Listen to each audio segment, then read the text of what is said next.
Hey, it's Brian, back with another Ber Months bonus episode for those of us getting an early start on the 2020 Christmas season.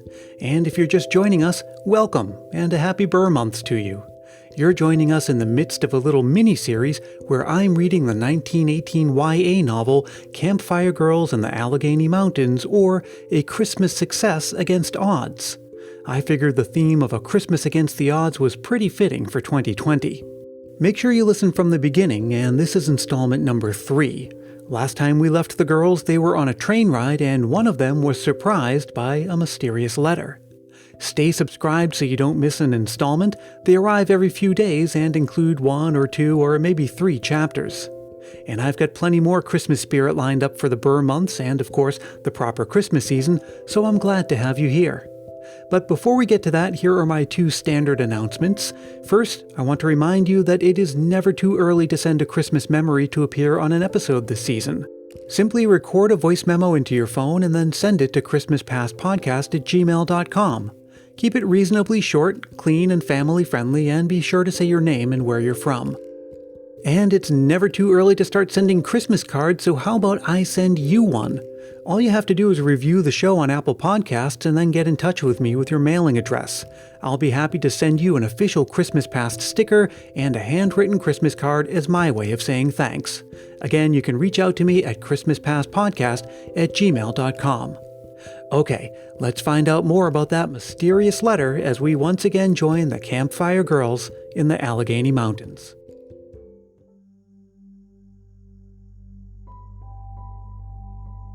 Chapter 4. Studying the Mystery. Is there any doubt that Marion Stanlock, after reading letter number 2, was seriously in doubt as to whether number 1 was from the scouts who had promised another surprise for the Campfire Girls in the near future? Judge for yourself. Here is number 1. Something doing, look out. Something doing, look out. Something doing, look out. That was all. The second letter read thus. Miss Stanlock, this is to serve you with warning not to take your friends with you to Hollyhill this vacation to work among the poor families of the striking miners. We know that move of yours is inspired by the rankest hypocrisy, that you have no genuine desire to do anything for our starving families. This move of yours, we know, was planned by that villainous father of yours to cloud the big issue of our fight. If you do carry out your plans, some of you are liable to get hurt, and it need not surprise anybody if some of you never get back to Westmoreland alive. Go slow, be careful, look out.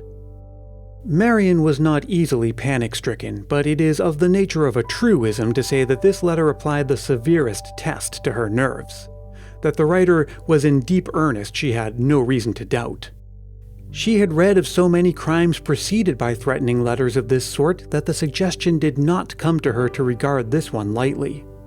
Although there was no common basis for comparing the handwriting of the 2 missives, one being lettered in Roman capitals and the other in ordinary script, nevertheless she quickly dismissed the first suspicion that letter number 1 was written by Clifford Long or some other scout of Spring Lake Academy. Both ended with the words "look out." Plainly, this was a result of carelessness on the part of the writer. Evidently, he had planned to cause her to believe that the 2 letters were written by different persons, for he had taken the pains of differentiating the superscriptions on the envelopes as well as the contents within.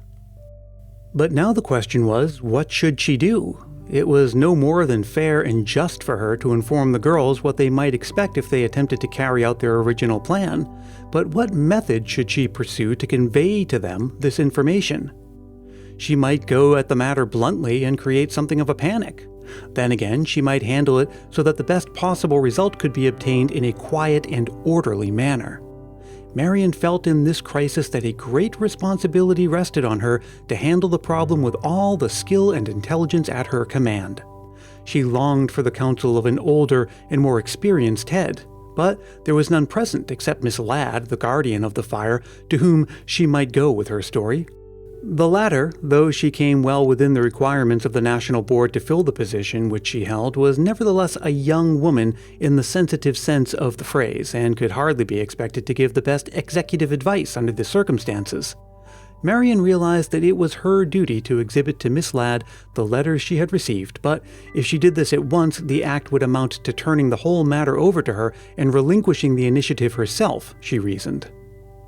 Marion was naturally aggressive, and she was not favorably impressed with the idea of leaving the affair in the hands of another unless that person were peculiarly fitted to handle it. As she sat studying over the problem, she suddenly became conscious of the presence of another person close beside her. And, looking up, she saw Helen Nash with an expression of startled intelligence in her eyes. Apparently, her attention had been attracted by the crude drawing of a skull and crossbones at the close of the letter lying open in her lap. "I beg your pardon, Marion," said Helen with an evident effort at self-control. "I didn't mean to intrude. I hope you'll forgive me for something quite unintentional." "Certainly, Helen," Marion replied generously, "and since a chance look has informed you of the nature of the letters, and I want to talk this affair over with somebody, I think I may as well talk it over with you. Let's go down to the other end of the car, where we're less likely to be disturbed." Accordingly, they moved up to the front of the car, where they took possession of 2 chairs and soon were so deeply absorbed in the problem at hand as to excite the wonder and curiosity of the other Campfire Girls. Marion handed the 2 anonymous letters to her friend without introductory remark, and the latter read them. As Marion watched the expression on the reader's face, she was forced to admit to herself that right then, under those seemingly impersonal circumstances, Helen's habitual strangeness of manner was more pronounced than she had ever before known it to be. This girl of impenetrable secrecy read the letters, seemingly with an abstraction amounting almost to inattention, while physically she appeared to shrink from something that to her alone was visible and real. As she finished reading, Helen looked up at her friend, and the gaze of penetrating curiosity that she saw in Marion's eyes caused her to blush with confusion. Unable to meet her friend's gaze steadily, she shifted her eyes toward the most interesting part of the car, the floor, and said, "That looks like a dangerous letter. It ought to be turned over to the police as soon as possible." "Both of them, don't you think?" Marion inquired. "Why? I don't see anything in the shorter one. My guess would be that it was written by your cousin or one of his friends." "But do you notice the way that they both ended? The same words?" Marion insisted. "Yes, I noticed that," Helen replied slowly, "but that is such a common, ordinary expression, almost like a, an, or the, that it doesn't mean much to me here. Where are these letters postmarked?" "Both in Westmoreland." "That's something in favor of your suspicion that both letters were written by the same person," Helen admitted. "Still, it doesn't convince me. You wouldn't expect the Spring Lake boys to mail a letter like the shorter one at Spring Lake, would you? That would stamp its identity right away." "You are sure those letters were written by different persons?" Marion inquired curiously. "I don't think it makes any difference whether they were or not," Helen answered more decisively than she had spoken before. "It is the skull and crossbones letter that you're most interested in. I think you can disregard the other entirely. I would say this, however, that if both were written by one person, you have less to fear than if the shorter one was written by your cousin or one of your friends." "Why?" "Because if one person wrote both of them, he is probably suffering from softening of the brain. But if the person who wrote the longer one did not write the shorter one, there is more likelihood that he means business and will attempt to carry out his threat." "I never realized you were such a Sherlock Holmes," Marion exclaimed enthusiastically, while the suggestion came to her that perhaps a genius for this sort of thing accounted for her friend's peculiarities. "You ought to be a detective for a department store to catch shoplifters." "Thanks, Marion, for the compliment, but I'm not inclined that way. I'd rather do something in this case to keep our vacation plans from ending in trouble." "I was looking for someone who could advise me," Marion said, "and now I am convinced that you are just the person I was looking for. What do you think I ought to do, Helen?" "All the girls ought to know about this letter," Helen replied, "but you can't go and just blurt out anything so sensational. We must break the news gently, as they say in melodrama. I wish we hadn't come." "So do I," Marion replied, but with just a suggestion of disappointment in her voice. "Not that I'm afraid of getting hurt," Helen added hastily, realizing the suspicion of cowardice that might rest against her. "Still, if my advice had been asked, I would have argued against this very dangerous vacation scheme of yours." "Why?" inquired Marion in a tone of disappointment. because of the very situation complained about in that skull and crossbones letter. I hope I don't hurt your feelings, Marion, but it is very natural for some of these rough miners to suspect that your plan was cooked up by your father to pull the wool over their eyes, and to regard you as a tool employed by him to put the scheme into operation. Some of the girls' parents raised the objection that there might be danger in a mining district during a strike, but none of them suggested anything of this sort, Marion remarked with humble anxiety.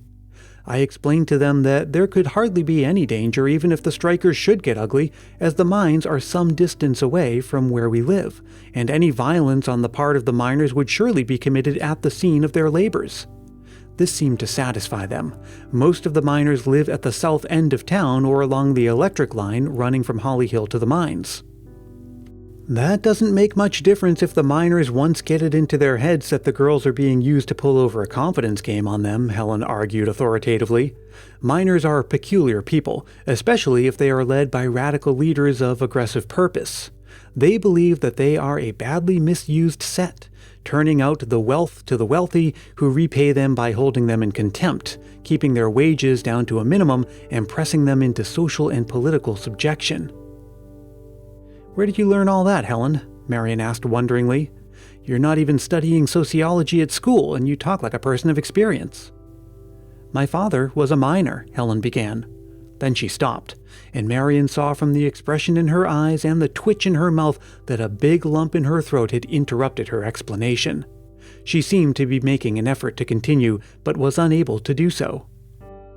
Never mind, Helen, said Marion, taking her hand tenderly into her own. I am more convinced than ever that I have found just the right person to advise me when I laid this matter before you. We will try to work this problem out together. Meanwhile, we must take Miss Ladd into our confidence. Why, here she is now. Chapter 5. Girls Courageous. What's the matter, girls? You look as if you had the weight of the world on your shoulders. Miss Ladd spoke these words lightly as if to pass judgment on the conference as entirely too serious for a Christmas holiday occasion. Marion and Helen did not respond in tones of joviality as might have been expected. They met her jocular reproach with expressions of such serious portent that the guardian of the fire could no longer look upon it as a calling for words of levity. What's the matter, girls? She repeated more seriously. You look worried. Sit down, Miss Ladd, and read these letters I received last night, said Marion, without any exchange of tone or manner. They will explain the whole thing. We were just about to call you aside to lay our troubles before you. Trouble? Miss Ladd repeated deprecatingly. I hope it isn't as bad as that. She drew an upholstered armchair close to the girls and began at once to examine the letters that Marion handed to her. Marion and Helen watched her closely as she read, but the guardian of the flamingo fire indicated her strength of character by a stern immobility of countenance until she had finished both letters. Then she looked at Marion steadily and said inquiringly, I suppose you have no idea who wrote these letters? Not the slightest, replied the girl addressed, unless the shorter one was written and mailed by some of the Boy Scouts at Spring Lake. Helen thinks it was, and I'm inclined to believe with her that it doesn't make much of a difference to us who wrote it. The other letter is the one we're most interested in. I agree with you thoroughly, said Miss Ladd energetically, and we have got to do something to prevent him from carrying out his threat. Ought we to inform the other girls now? Asked Marion with a sense of growing courage, for she felt that in the Campfire's guardian she had found elements of wise counsel extending even beyond the young woman's experience. Why, yes, Miss Ladd replied. I see no reason for delay. I'd rather tell them now than just before we get over to Holly Hill.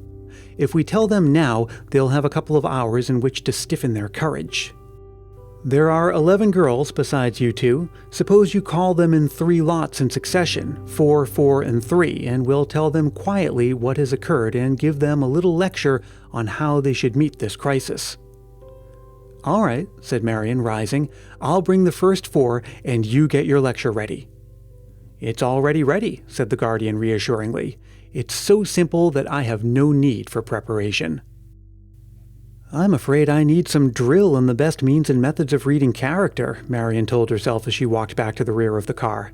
I was really afraid to take the matter up with Helen or Miss Ladd, for fear lest they recommend something foolish.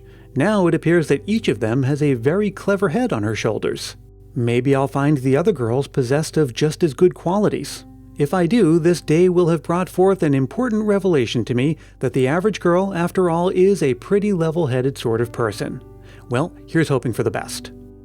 Marion selected the 4 girls farthest in front and asked them to approach the forward end of the car.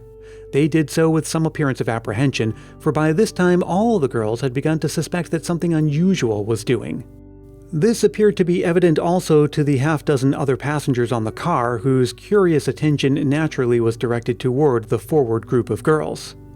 All of the girls received the information relative to the anonymous letters so calmly that Marion felt just a little bit foolish because of her groundless misjudgment of them. After the last group had read the letters and discussed the situation with the trio of informants, she spoke thus to them. "Girls, you are real heroines, or have in you the stuff that makes heroines, and that is about the same thing. You take this as calmly as if it were an ordinary everyday affair in the movies. I'm proud of you." "We ought to be wearing Carnegie medals, oughtn't we, girls?" said Julietta Hyde, blinking comically. "We can throttle anything from a blackhand agent to a ghost." "No, you ought to be wearing honor pins for things well done," Miss Ladd corrected. "We leave the Carnegie medals for those who haven't any campfire scheme of honors. But really, girls, you have all conducted yourselves admirably in this affair. We will hope it won't result in anything very serious, but meanwhile, we must take proper precautions." "Shall we have to give up our vacation to Holly Hill on account of this?" asked Catherine Crane, almost dejectedly, as if she were being sentenced to prison for violating a Connecticut blue law. "That is up to you girls and the conditions that develop," answered Miss Ladd. "As soon as we get to Holly Hill, we will take up the matter with the proper authorities and try to determine what the outlook is." "My father will get busy as soon as he hears about this," said Marion. "I think we can leave everything to his management. He will probably advise us to give up the idea of doing anything for the strikers' families and have as good a time as we can entertaining ourselves at home." "Oh, I hope not," Catherine explained, and the manner in which she spoke indicated how much she had her heart set on the work that they had planned to do. "It would be too bad to give up," Marion said earnestly, "for I understand some of those families are greatly in need of assistance. There is not only much hunger and privation among them, but considerable sickness among the children. We can't do a whole lot in 2 weeks, but we can do something, and our training as Campfire Girls and in our nursing classes fits us to be of much assistance to them. It is a shame that they should take an attitude so hostile to their own interests." "They probably don't understand your father, or they wouldn't be striking now," said Miss Ladd. "I'm sure they wouldn't," Marion testified vigorously. "I've often heard Father say that he would like to do more for the men and their families, but conditions tied his hands. Many of the miners are good fellows, but they get mistaken ideas in their heads, and it's impossible for anyone whom they once put under suspicion to convince them that they are in the wrong." "Do you know, girls," interposed Violet Monday enthusiastically, "I believe we are going to get a lot out of this vacation experience, whatever happens. I'm interested in what Marion tells us about the miners. Let's make a study of coal mining, hold up everyone we can for information, and watch our chance to help the poor families and their sick children whenever we can without doing anything foolhardy." "That's a good idea," said Miss Ladd. "We'll keep that in mind, and if Marion's father's advice is favorable, we'll take it up." The train arrived at Holly Hill shortly after 2 p.m. Mr. Stanlock's touring car and 2 taxicabs were waiting at the station to convey the girls to Marion's home. The run to a spacious, half-rustic Stanlock residence at the northeast edge of the city occupied about 15 minutes and was without noticeable incident. The cars passed through a massive iron gateway, up a winding gravel-bedded drive, and stopped near a white-pillared pergola connected with a large colonial house by a vine-covered walk running up to a porticoed side entrance. Mrs. Stanlock met them at the door, and the travelers were speedily accommodated with the usual journey-end attentions. Marion then inquired for her father, but Mr. Stanlock had gone to his office early in the day and would not return until dinner-time. So the girl hostess decided that she must let the problem uppermost in her mind rest unsettled a few hours longer. Evening came, but Mr. Stanlock did not appear. Wondering at this delay, Mrs. Stanlock called up to his office but learned that he had left an hour and a half before, supposedly for home. "How did he leave?" Mrs. Stanlock inquired nervously. In his automobile, was the answer. That being the case, he ought to have been home more than an hour ago. His office was in the city and he could easily make the run in 15 minutes. Thoroughly alarmed, Mrs. Stanlock called up the police, stated the circumstances, and asked that a search be made for her husband. 2 hours more elapsed and the whole neighborhood was alarmed. The news spread rapidly and was communicated by phone to most of Mr. Stanlock's friends and acquaintances throughout the city. The search was growing in scope and sensation. Treachery was suspected, a tragedy was feared. Then, suddenly and calmly, Mr. Stanlock reappeared at home, driving the machine himself. He had a thrilling story to tell of his experiences.